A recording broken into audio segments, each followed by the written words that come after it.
there's an extremely high percentage that the person who searches for that term, clicks on the ad, and comes to your site is looking for exactly what it is that you're selling. So it's a very, very powerful way of getting traffic that has a very high percentage of converting into sales.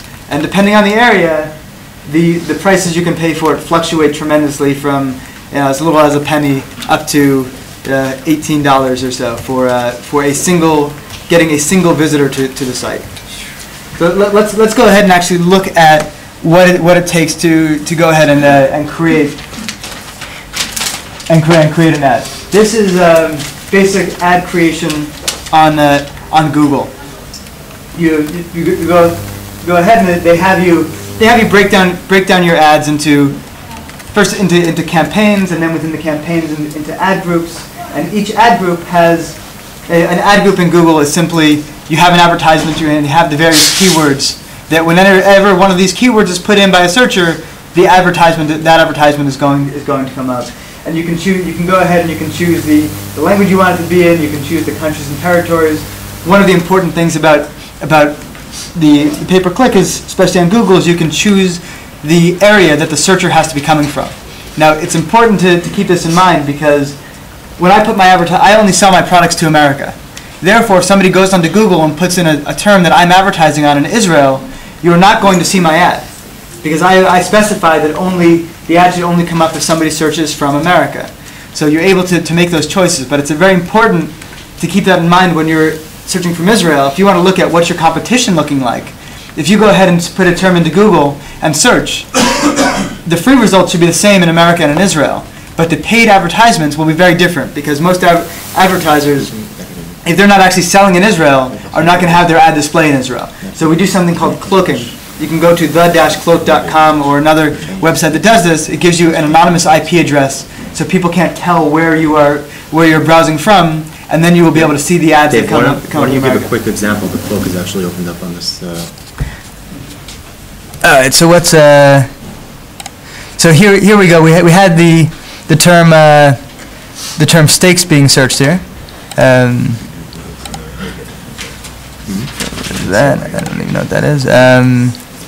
So we have here the term steaks being searched from America, and you can see the various choices of ads that are coming up when we cloak. The first tab is Google. Okay, the first tab is Google. So let's go ahead and we're on steak or steaks. If we look uncloaked on Google, no, we're still not.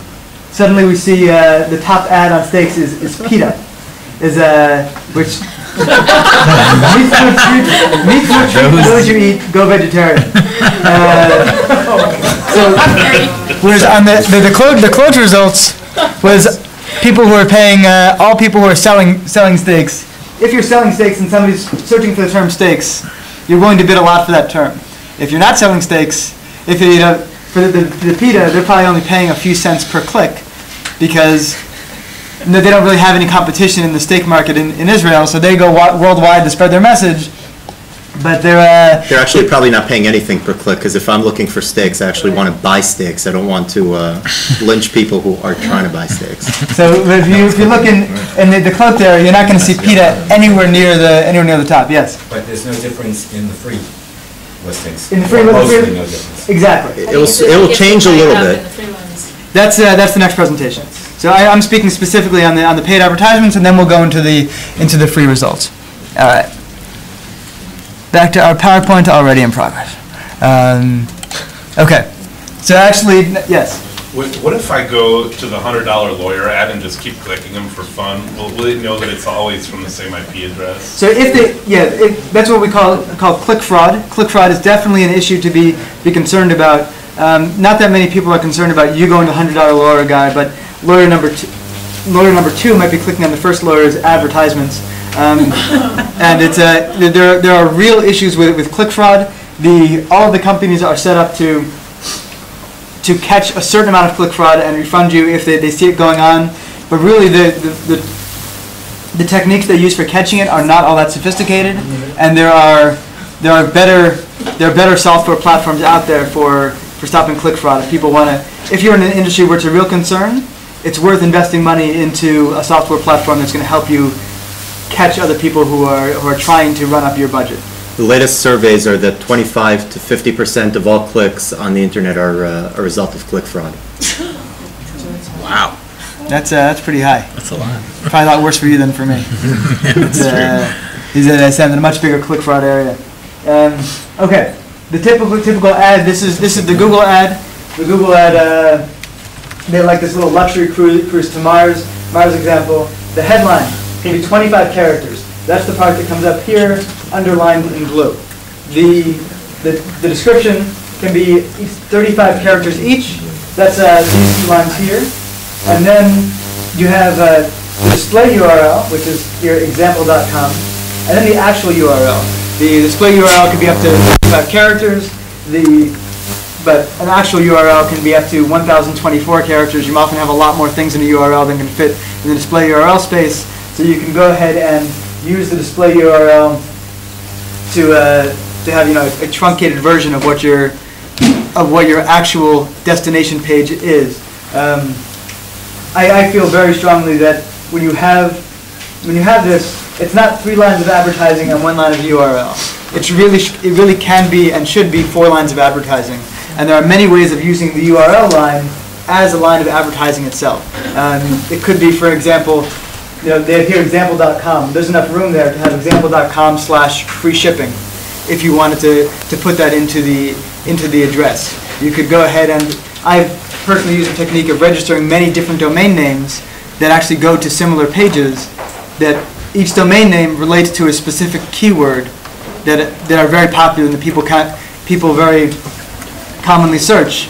Because if somebody sees that the name of my website is exactly the same as the search term they put in, well, they're very likely to click on me as opposed to the competition. So it really behooves you to be using the actual name of the website as part of the advertisement. One of the things that people often do is have one advertisement that and then many different keywords that go ahead and trigger that same advertisement. It's an easy way of getting yourself up there and getting lots of ads. It's not the best way, however. The reason being that as you look here on the typical results page, you'll notice that a number of these words are in bold, a number of the words are not in bold. We search the term SEO. SEO stands for search engine optimization, and as you look here, that you'll notice that when the term SEO is searched, that it is in bold. Whereas the term like the number 1 person doesn't use the immersionactive.com. They don't use the term SEO at all, even though this person searched for the term SEO. So they use their own term for the ad. Both the number one and the 2 sites, it's very clear that they have one advertisement with lots of different keywords that trigger the advertisement, and therefore their ads are not specific to the term that the person is searching.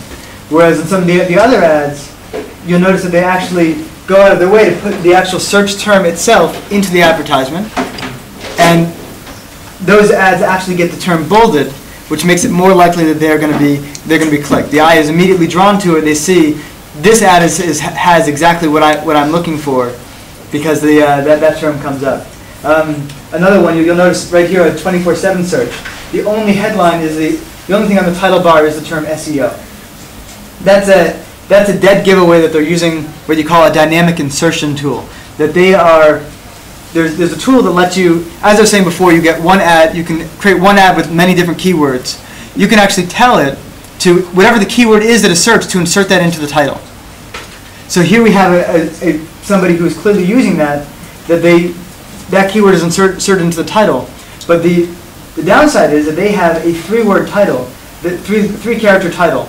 They are given 25 characters to put in there because they just chose to use one ad with many keywords and dynamically insert the keyword that is searched for. They had the ability to put a much better advertisement up there. They would use other terms as to, like some of the competition, get a free SEO analysis.